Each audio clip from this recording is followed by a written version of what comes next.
I am Liz Powell. I am the founder of G2G Consulting. We are a government affairs and lobbying firm based in DC with Midwest offices. I formerly worked on Capitol Hill as a legislative director for a couple different members.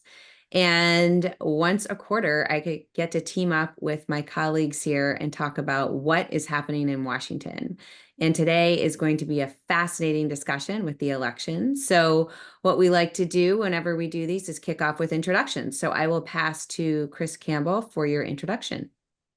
Hey everyone, good afternoon, evening, morning, wherever we are. I'm Chris Campbell. I used to work on Capitol Hill as well. I managed two congressional committees in the U.S. Senate, Senate Judiciary, Senate Finance, and then was confirmed in the first Trump administration as Assistant Secretary of Treasury managing the domestic economy. And I'm Chris Oates. I teach at Boston University about political risk. I write on political risk, and I have a startup that is pivoting slightly to be competitive with Politico, hopefully. Mostly focus on state level legislative stuff, but obviously focus on Washington because that's where a lot of the policymaking happens. Awesome. And we're all part of Grip Venture, which is a great organization helping startups grow, accelerate that growth. So what a day we had on Tuesday. Just fascinating what we're seeing still. The votes are still being counted. We still don't know about the House, but huge victory for Trump. Really clear, quick victory. All things considered, he flipped Arizona, Georgia, Pennsylvania, Michigan, Wisconsin, and Nevada. And yet in some of those, the Senate candidate who was on the D side won. So just interesting. So what does all this mean? Would love to get your reaction to what happened for the presidential election. And I'll start with you, Chris Campbell. I'd go first. I worked for the former president. Obviously I think it's, I've worked in politics a long time. Sometimes you win, sometimes you lose. I think this is I think winning with grace is really important. I think we need to, for some reason, find some way to come back together as a country. That being said, I think that there is, it's very difficult to look past that the president, the former now, president-elect, is again, half the country is just going to disagree with what I said, but what I'm going to say is that he ran an issue-based campaign. He has a very different style, no question, and I think that style alienates a lot of people. But he throughout the campaign, irrespective of who he's running against, he managed to be able to keep the top three issues in polling the entire campaign, the entire season. He managed to maintain those three issues as the top issues that drove voter turnout and drove voter behavior.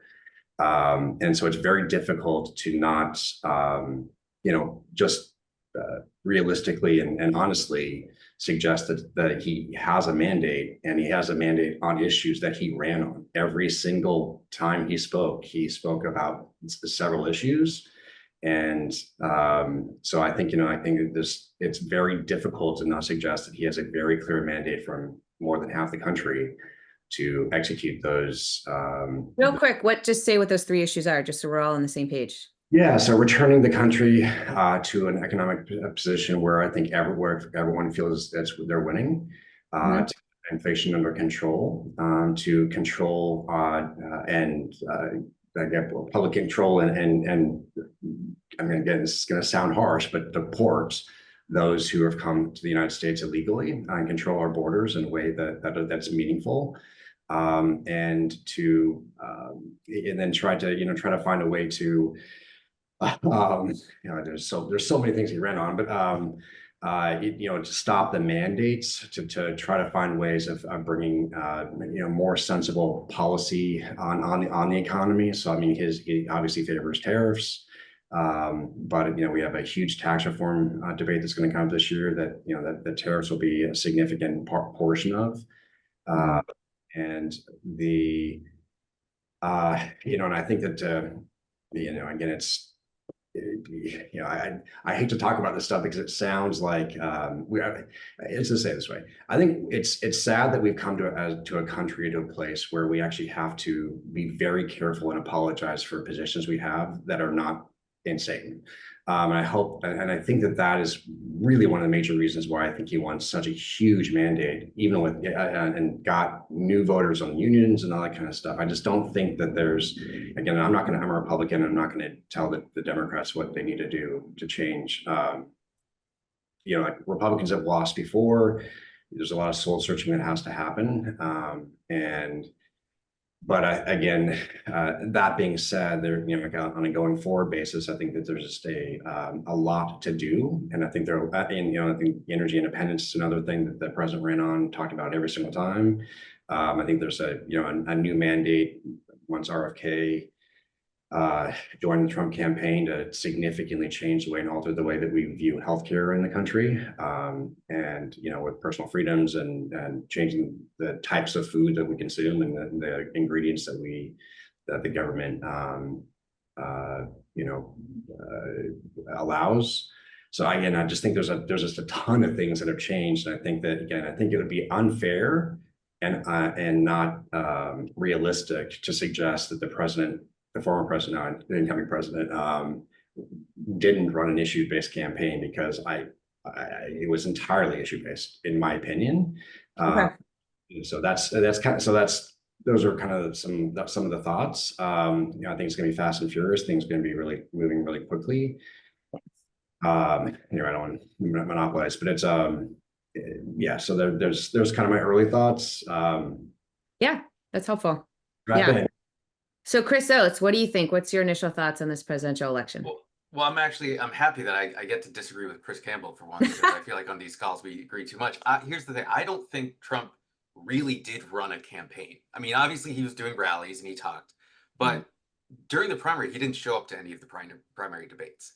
It was almost like a coronation within the Republican primary, which is fine. It's a primary, but he did one debate with Biden, which was notable not for Trump's performance at that debate, but Biden's implosion. The second debate did not go well for him, and so he backed out of an additional debate. He didn't go to the CNN town hall. He didn't really do a lot of mainstream media appearances. He stuck to kind of like the podcast circuit, and I think he was running as a vehicle for discontent. And we see this from some of the exit polls, from the data. People were upset about high prices. And Biden was in office during those high prices. And, you obviously, anecdotes and post-election are always difficult, but people said, like, grocery bills are high. They weren't as high in 2019. So that's why I'm going for him. So obviously he's going to do what he's going to do. Doesn't matter how much you win a mandate. I always thought mandate's a weird thing, because like George W. Bush came in with 537 vote margin in Florida and just governed like he wanted to govern, like, because once you're the president, you can govern, especially if he comes in with a trifecta. But I think what's interesting is that the campaign was really, I think, a referendum on the Biden administration, specifically around immigration, a sense of disorder. We saw that in the returns that New York City, the tri-state area, went as further right than any other part of the country. So I think it was a post-pandemic election. Biden did not drop out until far enough along, so Harris didn't have time to stand up a full campaign, or for there to be a real primary campaign allowing a governor to come in. And that's why there was a major delta between Harris and Democratic Senate and House candidates in states around the country. So she lost, but Democratic Senate candidates won in Michigan, Wisconsin, Nevada, and Arizona. John Tester ran 7 points ahead of her in Montana. Dan Osborne, who's an independent, ran 7 points ahead of her in Nebraska. Abortion measures passed on the ballot in a number of states. So I don't think this was a 2008 style, we're throwing out one party and we're electing another. I think it is what we've seen around the world this year. Parties that were in power from 2021 to 2023 lose really badly. And there was a really interesting graphic in the Financial Times today that showed basically the vote share change in elections, like over time. And generally, like, there's a lot of dots scattered around the positives and the negative numbers. Every country's different.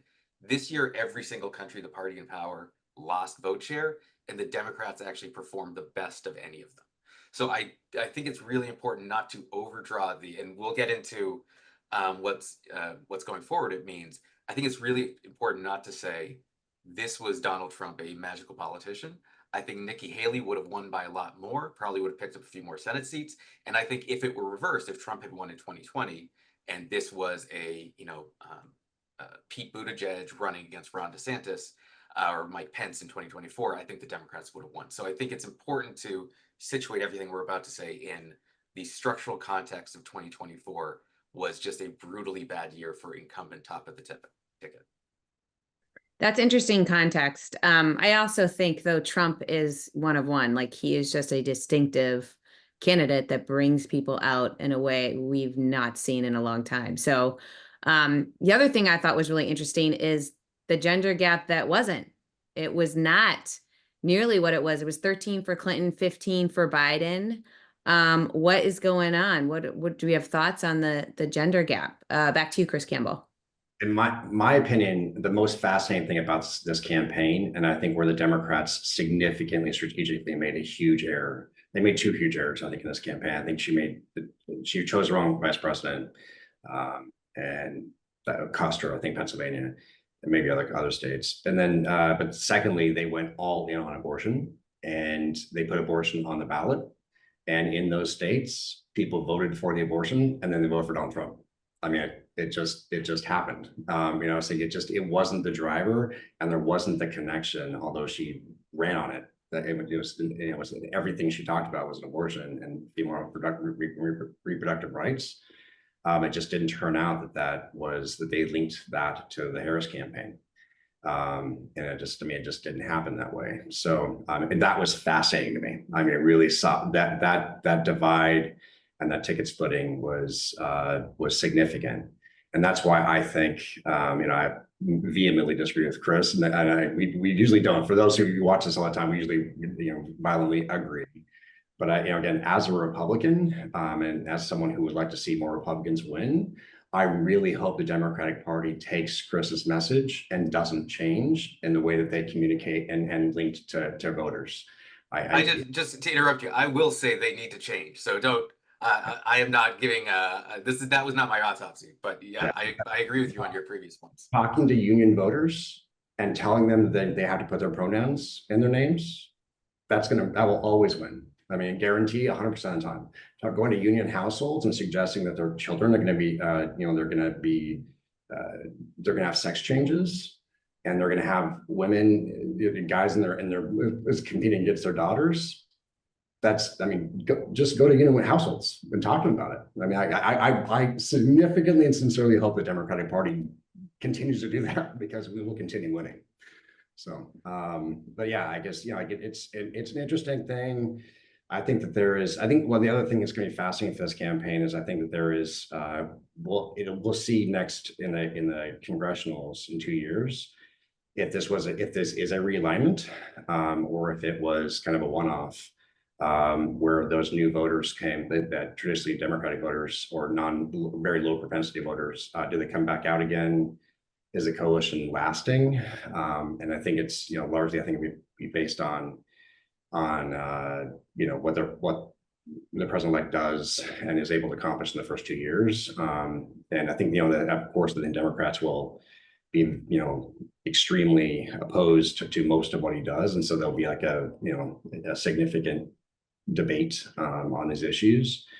And we'll see what goes on. I mean, obviously, those of us who've been doing this a long time, the incumbent party almost always loses the House, or the House always they lose seats in the House in midterms. So it'll be fascinating to see kind of this new coalition, who many of them just aren't usually involved in politics. Yeah, we're going to get into issues in Congress in a minute here. I want to get Chris Oates, your take on women. And Chris Campbell mentioned the ballot issue. That was the ballot issue was on Arizona, Colorado, Maryland, Missouri, Montana, Nevada, New York, all passed. So now there's 11 state constitutional amendments on this, but it failed in Florida, which required 60%. They had about 57%. Nebraska and South Dakota. So it's really interesting what we're seeing with the split ticket. So there is this woman's vote out there, and yet it didn't cross over as far as political parties. So what's your analysis, or what's your thought on this whole gender gap, this issue? Would love to know. So the referendum, that is a really interesting point, just like from a strategic perspective, because the parallel that people use on referendum is 2004. George W. Bush put constitutional bans on gay marriage on the, or Republicans did it in Ohio and other states. And the idea being, if people are opposed to gay marriage in 2004, you're also probably going to be voting for George W. Bush. The referendum gets them out to the polls. I think what could have happened this year is people went to the ballot. They said, oh, I'll check this yes on this. I'm now safe in Arizona. I now don't have to worry about that issue for the presidential ticket. And there are some parallels to 2022 when Democrats really performed well in states where it was an issue. So like Michigan, for example, Democrats won a trifecta in Michigan in 2022, in part because Gretchen Whitmer was able to say, give me a majority in the legislature, I will pass abortion protections. In New York, Democrats did terribly in 2022, in part because it had already been protected and that wasn't an issue on the ballot. So I think that's an interesting thing. We should be looking at ballot referendum differently than what I think most people did, where it's like, if it gets your voters to the polls, it's there. I think also one reason why Harris focused so much on abortion was because there was a sense that the economy was not a winning issue for Democrats this year because of inflation. And so you basically, if you don't want to talk about that one issue, you have to talk about other issues. Politics hates a vacuum. So I think that was another reason why it was something that mattered and was on top of mind for a lot of voters. And so why not then try to make it a better issue? I think in retrospect, I agree with Chris Campbell that probably should have picked a different VP. I mean, VPs don't matter that much, but if it had come down to Pennsylvania in like a couple hundred votes, right? Maybe Josh Shapiro does that. VPs don't matter a lot. I think going forward, there's certainly going to be a lot of soul searching within the Democratic Party. I do think they need to change. My personal thought is that one of the things that have been a problem with politics of the last 10 years is that so much of the staffer class had basically existed on social media. And that's simply because of the way technology worked. Now, that hurts Republicans too. The reason that Tony Hinchcliffe was a warm-up act for a rally in the last week of a presidential race is because some staffer who was way too online on the JD Vance campaign, I think, like booked him. But I do think it's something that, because Democrats are in the soul searching mode right now, like what is it about our staffer class that has been disconnected from the average voter? But I also think when you, as you mentioned, the gender gap, I think it is important to notice that there was a general shift to the right. It wasn't as if, in 2016, we saw a giant shift in non-college educated white voters, especially in the Midwest, where you could think like, okay, that's a realignment. To me, this seems more of a wave where like every demographic shifted, not exactly the same, but roughly in similar directions. So I think what's interesting there is not why was there a gender gap or not, but it was, well, what demographic groups moved more than others, and will that continue in the future? And so it is a realignment election, or will that kind of revert back and it is just a kind of a one-off? Oh yeah, that was the post-pandemic election. The history books will write as like, oh yeah, everyone got slaughtered. It wasn't a big deal. Not much to read into it. Yeah, it's fascinating we'll have to see over time what it all means. I'm going to come back to you, Chris Oates, on another related to gender gap, and that is how people of color voted. What's interesting is Latino men really supported Trump by 10 points this time, yet Clinton had the same group by 31 points in 2016, Biden by 23 points in 2020. And then Black voters, Trump gained Black voters compared to 2020. The Black women voters were solid for Harris. That's strong, but Trump gained 10%.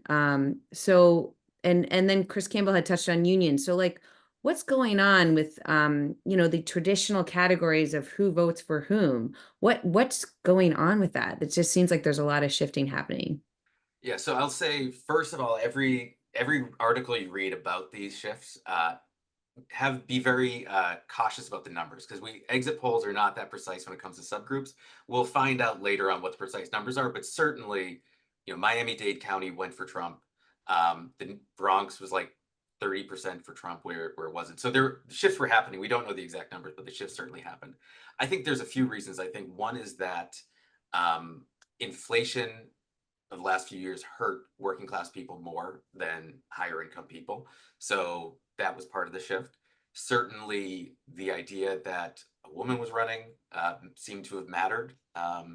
Maybe a Black woman with Hispanic men, that mattered. I've heard from some people who are Latino organizers I've talked to, they'll be like, yeah, actually, we shouldn't be thinking about things as white and non-white, because non-white groups they're not like all hanging out around the campfire saying kumbaya with each other. Like there are divisions in there within Latino different communities as well. But I think that one thing to note is that, especially with union voters, this is something that is happening globally. And we're shifting from class-based or race-based polarization to education polarization.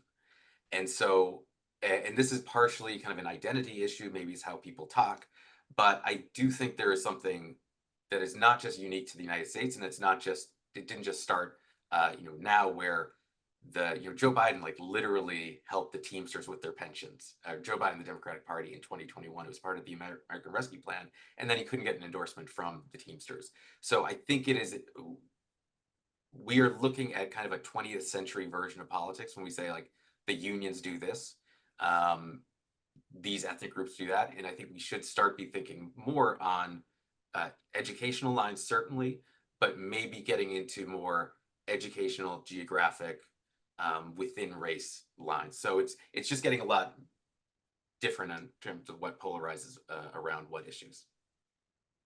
Yeah. Chris Campbell, do you have additional thoughts on that? Yeah, like I could be wrong on this, and Liz and Chris, I'm open to debate and conversation on this.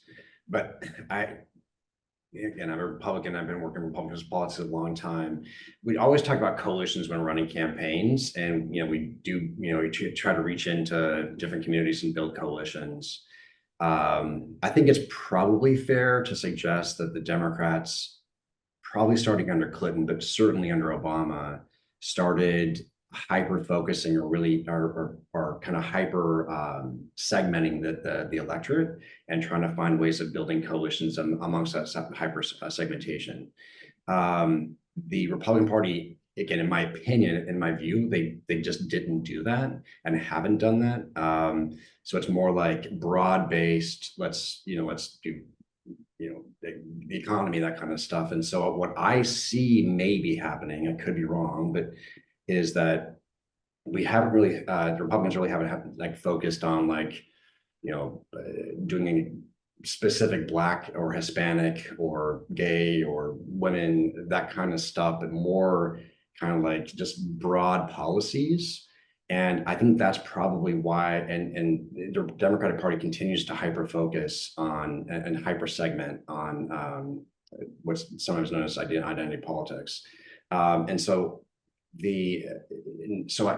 I think it's interesting in that it probably makes sense why you don't see like certain groups changing, but everyone shifting, because the policies, the way that the Trump communicates his policies, are not segmented on any one individual group.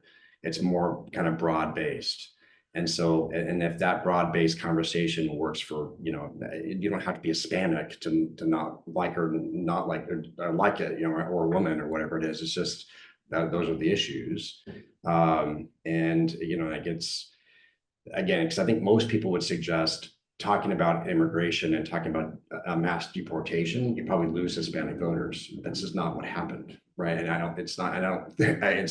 so I don't think that he's focusing on Hispanic voters when he's talking about that or not talking about it. I think it's just like, we're Americans, we need to protect our border. And so I think that may be an interesting takeaway from the campaign and takeaway from the two sides and the difference of kind of how maybe going forward, how things may be working. Yeah, interesting.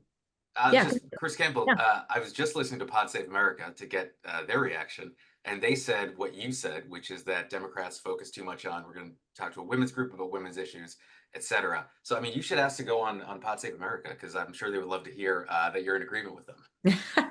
Yeah, no, I agree. Like, I think identity politics is something that worked in the past. I just don't see, it's hard to like, there's so many reasons why we as Americans are divided a lot. But I mean, it's, if you have a major party dividing people on identity issues, it's really hard to put that back together.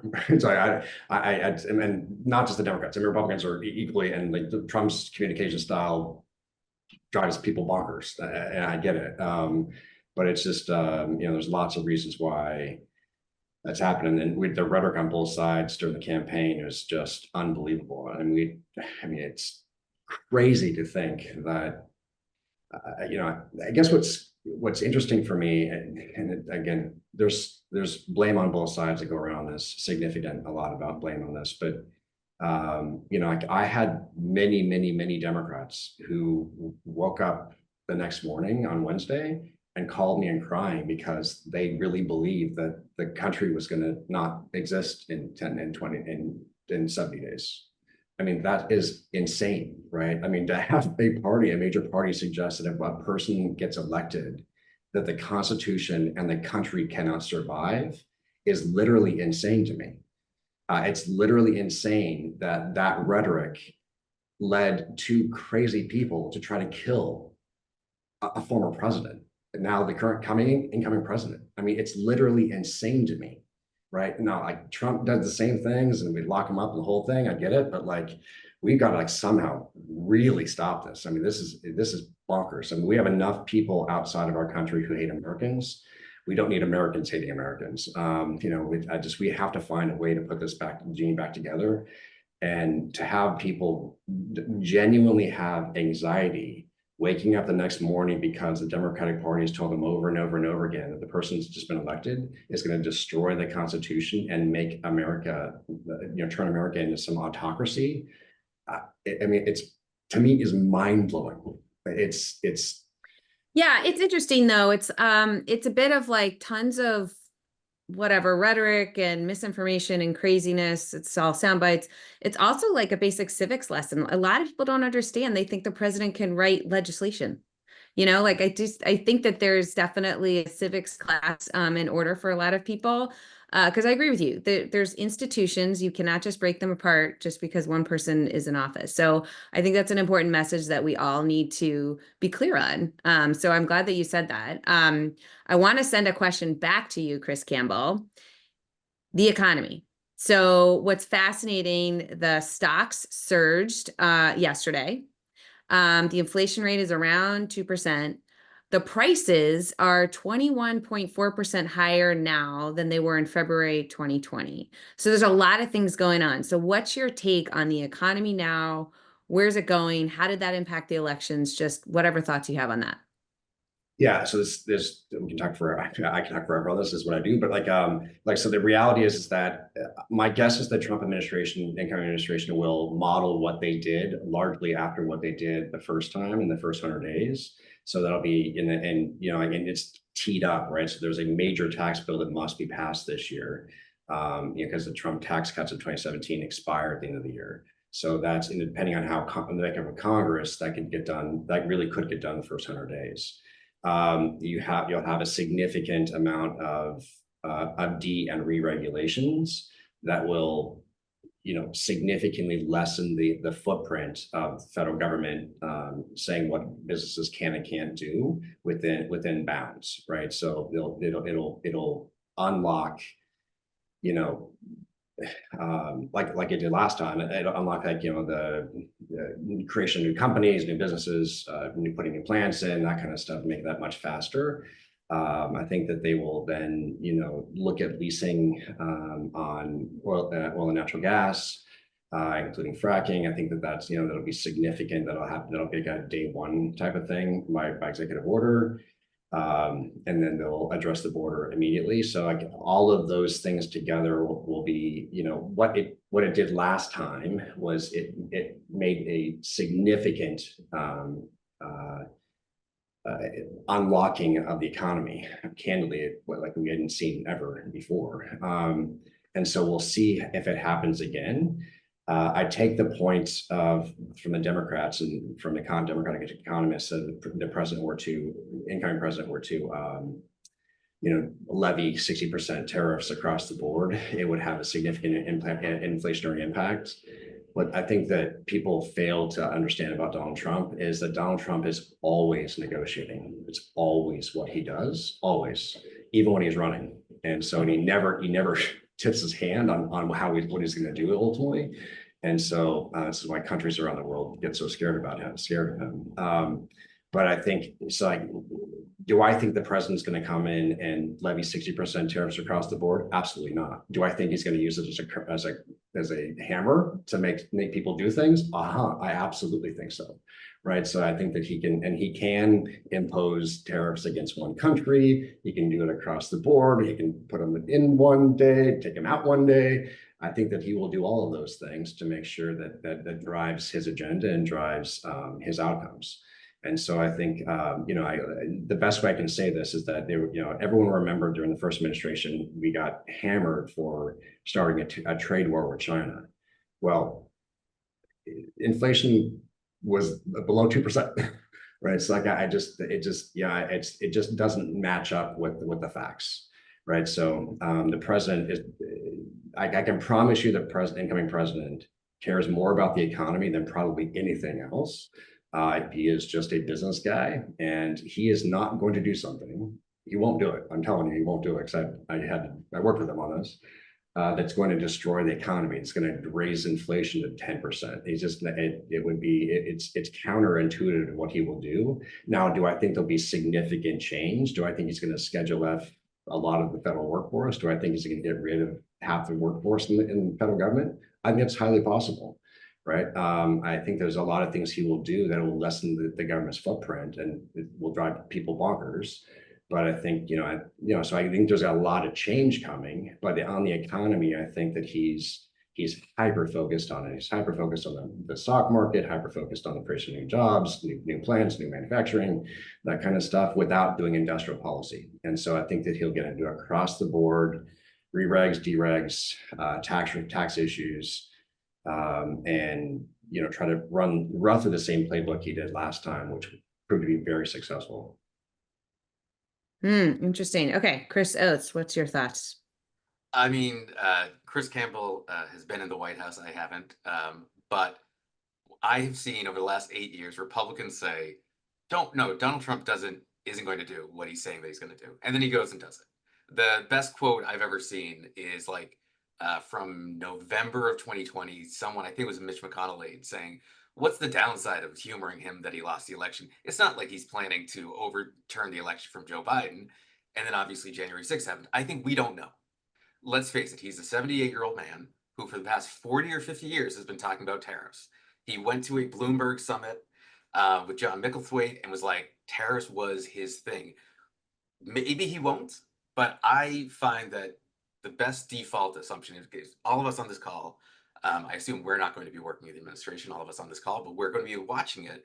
The base case for any politician should be their policy agenda that they promise is what they're going to do. Maybe they don't, but if he's coming in and he's signaled to everyone who's going to be around him, this is my agenda, that should be considered what he does. And so the thing that worries me, and maybe this is me as a Democrat, but I think it's more just me as an analyst, is I hear a lot of folks saying, oh, the thing that Donald Trump says that you don't like, he's not actually going to do. He doesn't mean what he says. People at Glenn Youngkin had a moment on CNN during the campaign where Jake Tapper read him a quote and Glenn Youngkin said, no, that's not what Donald Trump said.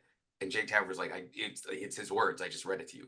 So I think the real thing here is not he will do this, he won't do this. I think for us as citizens, it's that we don't know. And it's really hard to predict what's going to happen, especially because an administration is not just one person.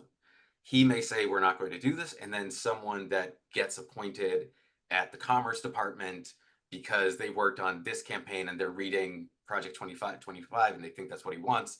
They listen to his speeches, they start to do it and they start to push for it. So I think it's really important for all of us to understand that there is uncertainty. And again, maybe I'm wrong and Chris Campbell is right, but I don't know what he's going to do, and I don't think he knows what he's going to do. So I think there is going to be a lot of action, and I just think it's bad policy in general to say the one thing that the presidential candidate has talked about relentlessly for 40 years, he'll give up immediately. Maybe, maybe not. I certainly don't know. No, so Chris, let me be very clear. He is going to use tariffs. I guarantee you he's going to use tariffs. And they will be punitive, very punitive. And to some countries, it'll be extremely punitive. I mean, he may go 100%. Yeah, he could do that, right? He has in the past used tariffs as an incredible leverage point, because effectively you can shut off, you can shut off entire countries, entire economies to the American consumer. And the American consumer is the greatest engine of economic growth in the entire world. So countries will bend to the will of the American president who's willing to use that power, and deny them access to our markets. And they will do things that they otherwise wouldn't do. And so President Trump did that in his first term, and I'm certain, I guarantee you that he will use that same leverage, those same leverage points in the second term. Do I think he's going to do a 60% across the board tariff? When anyone would tell you that would be inflationary. No, I mean, he's not going to, he knows that would be a very negative, super negative impact on the economy. Like Bob Lighthizer was former U.S. Trade Representative who's put together the economic agenda during the campaigns. Bob's one of my greatest friends. Bob loves tariffs, absolutely loves them. He's been, but like even Bob would say, I'm not going to speak for him, but Ambassador Lighthizer, that we're not going to do across the board tariffs, but are we going to use tariffs to discipline foreign economies? 100%. I mean, there is no doubt in my mind that he will use that, and they'll be significant and punitive. Yeah, my question is just at what point does significant and punitive and across the board tariffs effectively become the same thing? In terms of its inflationary or economic effect, I don't know. I don't know what that fine line is. But that's what I was talking to someone who was, they were talking about like they import stuff from China, and they're like, will there be tariffs on China? And I was like, probably. What sectors? I don't know. And so I'm not saying the tariffs will happen. I'm saying there'll be uncertainty about what tariffs there are, and none of us know in advance about it. That's right. We'll not say that's right. That's it. The other takeaway I'm hearing and appreciating is that Chris Campbell, you're pointing out, which is very, very Trump. He throws a lot of things out there. He's not being literal. He's just saying, I care about this issue. I want to do something on it. And our press, our whole system over many, many years has always taken these candidates literally. And like, it's always been a literal sentence. But with Trump, he is incredibly effective at navigating that with just, these are things I care about. Who cares? Like, we'll worry about the details later. And that is the kind of candidate he is. That's the candidate who won. So I just think that's an important takeaway too, how we communicate what we want to do with our economy, with this country. That's a big takeaway. That's something he's very effective at. But shifting gears to the House and the Senate. So let's talk about the Senate. It has definitely flipped from Democratic control to Republican control. I understand Jackie Rosen was just declared. So, but we still are counting. So Chris Oates, what's your take on the Senate, that flip, why it happened, just insights on the Senate? Yeah, so one of the most interesting pieces is that there was about a 6-point shift nationwide, but a 3-point shift in battleground states. And that tells me that, the Harris campaign was better than the Trump campaign by 3 percentage points. And that's at the presidential top of the ticket, and the Senate candidates did even better. I think in Wisconsin it was like a 1.5-point drop. So I think what that says is there was a shift, and ultimately we live in more straight ticket voting. So you can try to outrun the top of the ticket, but there are limits to that. For John Tester, for example, it was 7 percentage points. And if he had been in a state that was R+6, he would have won, but he didn't. So I think that's really it. It was a shift away, but these candidates overperformed that nationwide shift, and the Harris campaign putting resources in those battleground states also helped them as well. So what that, and I know it looks like Bob Casey's going to lose, so it'll be 47 Democratic seats, 53 Republican seats. I don't know if I don't think the Republicans are going to get rid of the filibuster. So that does mean that for legislation, there'll be Democratic input, not on reconciliation bills. And it means that Democrats looking to 2026 to flip the Senate have a difficult path for that. The most flippable seats are Iowa, Ohio, North Carolina, and Maine. So difficult, maybe one or two of them. But if this were a 2018, 2010, 1994 style backlash, they're possible. More likely trying to set up regaining the Senate in 2028. It is one reason why I think, generally speaking, if you're an activist, get involved in a Senate race, because they've got 6-year terms, so like they're really important. But that's what I mean. I don't know what the Senate is going to do in terms of confirmation stuff. I don't think RFK Jr. will get a seat at the table. Not really. I think it was one of those, thanks for your support. Now please go away. I mean, I hope he doesn't, because I went to college with his son, and RFK Jr. is nuts. So like, he's a conspiracy theorist, and I think Trump wanted his voters, and I don't think he needs them anymore. So I don't think he's going to be doing that. But again, I don't know. It's the one thing I want to stress above everything else is uncertainty. But I do think that Democrats are going to be immediately starting to look forward to 2026 and how to reshape the party to take advantage of what may be a major backlash to a Trump administration. Chris Campbell, your thoughts on the Senate? So top issues. I've worked in the Senate for a long time. So it was important for Republicans to get above 54 or above, because there are 2 moderate Republicans in the Senate that typically are more independent minded, come from rather very purple states, maybe even blue leaning states that are Republican. And so if because they're now at above 52, they're 53 or 54 or 55, whatever, those 2 more moderate senators, I mean, they matter a lot, but they're not dispositive. Their vote's not dispositive.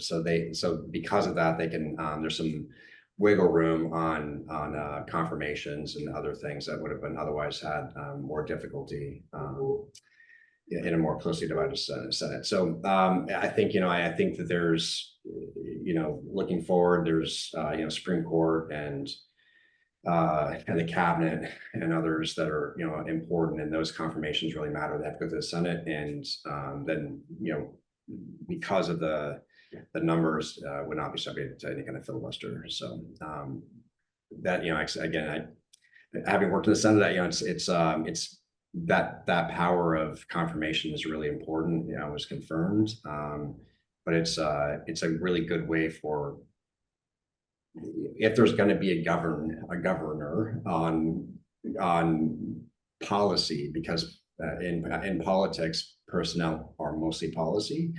It really matters. I agree with Chris Oates that reaching out to the senators and getting involved in the Senate is important, because I think that'll be the one test, the one gating mechanism that will kind of put guardrails or whatever on who the president puts in place. Yeah. Okay. So we have some questions here, but I want to real quick get to the House. So the House is still up in the air. And what's interesting, myself included, many predicted that the Senate would flip from from Democratic control to Republican control. The House would flip from Republican control to Democratic control, very slightly, but by a few seats. But what's interesting is it looks like it's a red wave. Like the House is probably going to be in Republican control. So back to you, Chris Campbell. Do you have thoughts on the House and all of this? If they don't change the 1-vote rule to kick out the speaker, that was always a hard job. I mean, that job will be impossible in a Republican-controlled Washington, where there'll be such demand from the more conservative wing of the Republican Party to do some, make some big moves. I mean, that is going to be and Speaker Johnson. I do not envy him at all. I mean, it is if he retains the gavel, I certainly hope he does. But it will be a impossible job now, a triple impossible job next Congress. I feel so badly for him. I've gotten to know him well, and I just feel so badly. Wow, I would urge him to get rid of that rule. Yeah, and what's interesting in this past Congress with a Democrat in the White House, anytime they had to do like debt ceiling extension or these final budget deals, they always had to pull Democrats to vote with Republicans to get the deal done. That is not going to be possible, to your point, in this all red administration. Like all Republicans, they need to have the Republicans all in line working together. So very interesting dynamic. Chris Oates, do you have any thoughts on that? Yeah, I think it's too soon to tell. I agree with Chris Campbell. In a Republican House, that will be the problem. Although anything would have to go through the Senate as well. So I think maybe that's one way they get it. I think in a Democratic House, what you're likely to see is similar to the past 2 years. Opposition not passing a lot of the legislation that are Republican priorities if they're opposed to Democrats. I think you'd also see just constant hearings and investigations from the Democratic House into the new administration for any issues of corruption or anything else, because that is the best thing you can do as an opposition party, is to oppose and to try to expose and then be ready for the next cycle. So that's what I would see, but it's too soon to tell. I mean, the tough thing about a lot of the California votes is it's not like you can say early day is more Republican and mail-in is more Democratic. It's all kind of mixed up. So it's most likely going to be Republican, but we can't definitively say yet. Yeah. Yep. Okay. So let's get to the questions. So given the focus on immigration and the economy, do you think NIH reform is likely? And just to clarify what that is, there was a proposal by Kathy McMorris Rogers, who is the chair of the Commerce and Energy Committee and very passionate about doing some consolidation in NIH among the institutes that would save money. And so she put it as a proposal in the House. It did get included in the House appropriations bill. It is not in the Senate version. I think it's unlikely to be included in the omnibus, but that's some of the reforms. And then another part of that would be ARPA-H, which has $1.5 billion funding in the Senate version, but only $500 million in the House version, and was definitely a Biden initiative. So some of those NIH ideas. Okay, and what do you think about RFK Jr., which you commented on that previously, and the FDA and the impact on biomedical research funding? I will say this about RFK Jr. What I am seeing is that he can't get confirmed. He's just too controversial. But they are thinking of creating like a health czar position or some kind of advisory role for him. So anyway, so what do you guys think about that? I see you nodding, Chris Campbell. What do you think about that question? Yeah, I think he'll serve in the White House as a counselor. I don't have inside information on that. Just knowing President Trump, the way he typically works, he brought Omarosa in the White House last time. I think that probably that would happen. I think it's counselors at the White House, having served in the administration, having to work with the departments. It's a brutal process. So I think those that are very scared about what RFK would do, whatever it is. I mean, you just have to remember that government is a machine. Even under Trump, government is a machine, and it just moves really slowly. It's built that way. I mean, the president, I think, will put on steroids as much as he can and try to figure out ways to move quickly. But it's very hard to fundamentally change things without statutory authority. So you have to have Congress pass something, and Chris Oates is right. Republicans are not going to remove the filibuster. Although I would love to ask Chuck Schumer and all those people who are suggesting that they should remove the filibuster. If we should do that now, but they won't, and they shouldn't. So I think that they'll have to find some way of working together to get certain important legislation over the goal line. And so I think, again, so massive changes that would require statutory, new bills, new laws to be passed. It just takes time to do that. I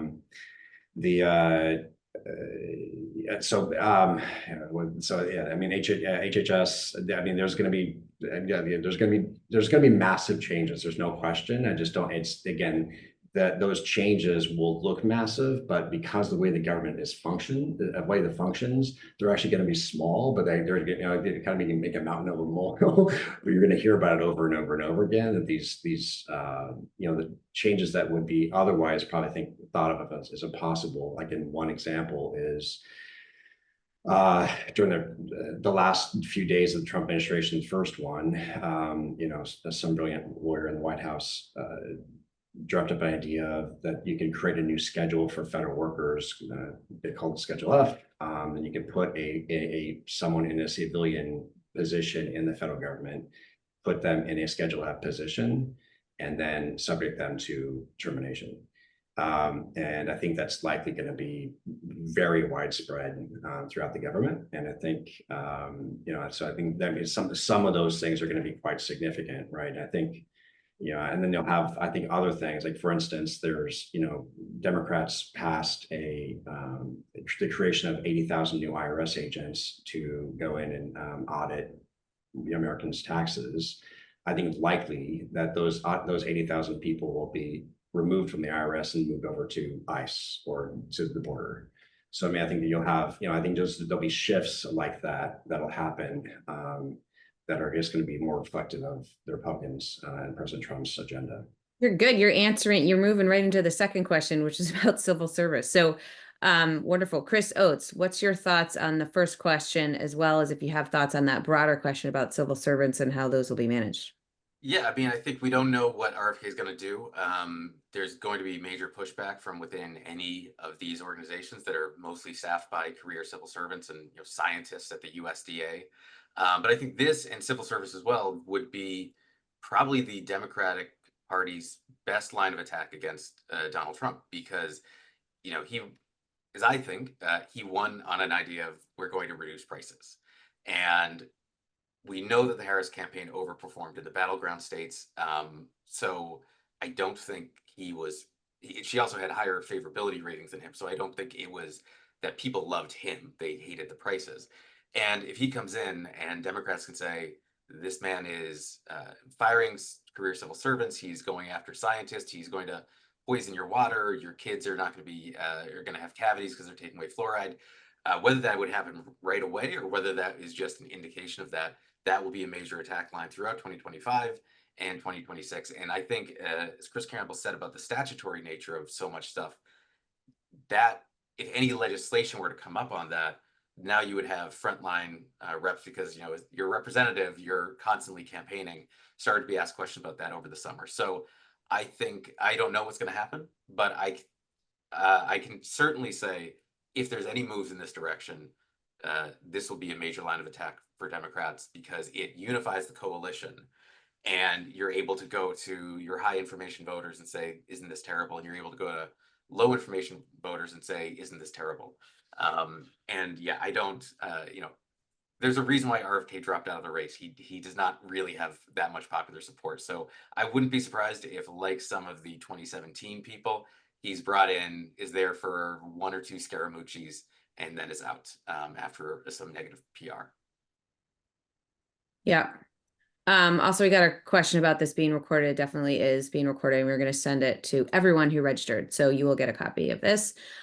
We have a question about cabinet appointments. Do we have any insights on who might be picked to run cabinets? We've already talked about RFK Jr., moving on from that one, but other positions, what do you think, Chris Campbell?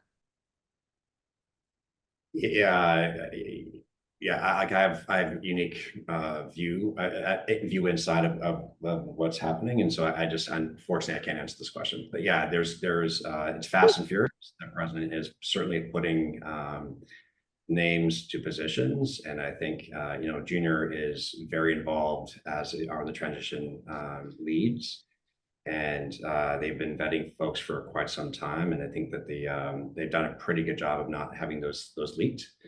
And I think, but I will say that, take my word for it, take Junior's word for it. I think loyalty is going to be, is extreme, probably, candidly, I think probably the most important thing, in the cabinet in this next round.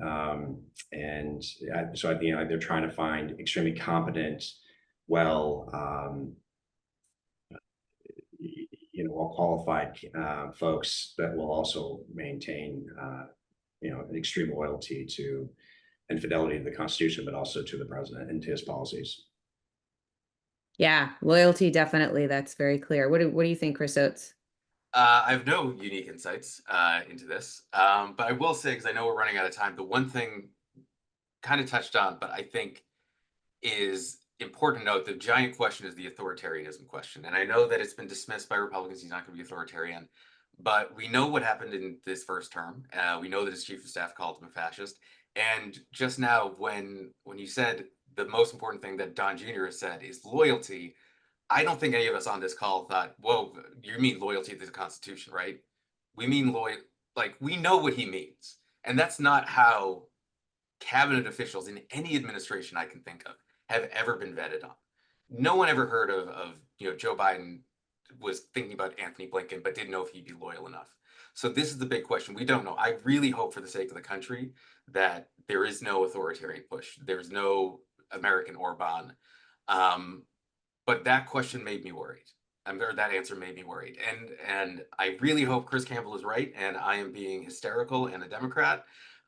We're naturally neurotic, but we don't know. And I think it's incumbent on every Republican in Washington, to every senator, to set those guardrails, to say, like, whatever Donald Trump says in the Oval Office, venting about how he just wants to shoot protesters or send the IRS against people, they do what George Shultz did, who was Richard Nixon's Treasury Secretary, when he was sent an enemies list to audit. And he's like, no, we're not going to do that. So I hope so, but I think it is a question. And yeah, I don't know the answer. I will just say this, I'll push back a little bit. I think loyalty for any politician is always a consideration. I mean, honestly, that is the field. But I take to heart some of your other comments on that. And real quick, before we close out, appropriations, budgeting, funding, definitely the expiration, a lot of these taxes, tax cuts and stuff, that's going to be top priority. But what about funding levels for all these federal departments like NIH and all that? What do you foresee happening there, Chris Campbell? It's impossible to know until we know the outcome of the House. I mean, if it's a Republican sweep, I think you'll see reductions in government spending across the board. If not, I think there'll be significant debates, and the Democrats control the House. There'll be significant debates on spending. Significant. And what about Elon Musk? What role do you think he'll have in all this? So Elon's not going to give up all of his riches. He's not going to certainly sell everything or put everything in a blind trust and join the administration. So he'd find, I think he'll be a very close confidant to the president and outside counselor. And I candidly, I'm privy to some of the ideas and some of the decisions. I think it would not be the worst thing in the world to have the American government modernize and to streamline. Our government is broken in so many different ways, and it's so expensive. To try to find ways of modernizing it and doing that would be such a gift, I think, to so many. I don't care what party you are or who you are. It'd be amazing to have a government that's more responsive and more able and more quick to respond than we do. Yeah. All right, Chris Oates, final thoughts. I think when people talk about polling misses, I think it's important to note this was not necessarily a big polling miss this election cycle. We knew that they could go a couple points either way. We didn't know what it would be, but just as given that forecasting is my daily job, and I always say the polls are going to be wrong one day, and they're going to be broken one day. We don't know what it is. This year, it seems like they're still useful. It's just, I think too many people put too much certainty in the precision of the polls and not knowing that, right, we wouldn't know exactly what they would be within a margin of error. I agree with that. In fact, Tammy Baldwin's race, she's incumbent senator, Wisconsin. She won by about 29,000 votes for that huge state. So it is fascinating how close a lot of these are, which is what everyone predicted. And in the end, you can win by one vote. That's it. It doesn't matter. You are the winner. So all our voting matters. So always keep voting, keep engaged in government and politics. It's fascinating. It is shaping all of our lives. We will send out the recording of this and stay tuned for our next one, top of 2025. Thank you so much. Bye-bye.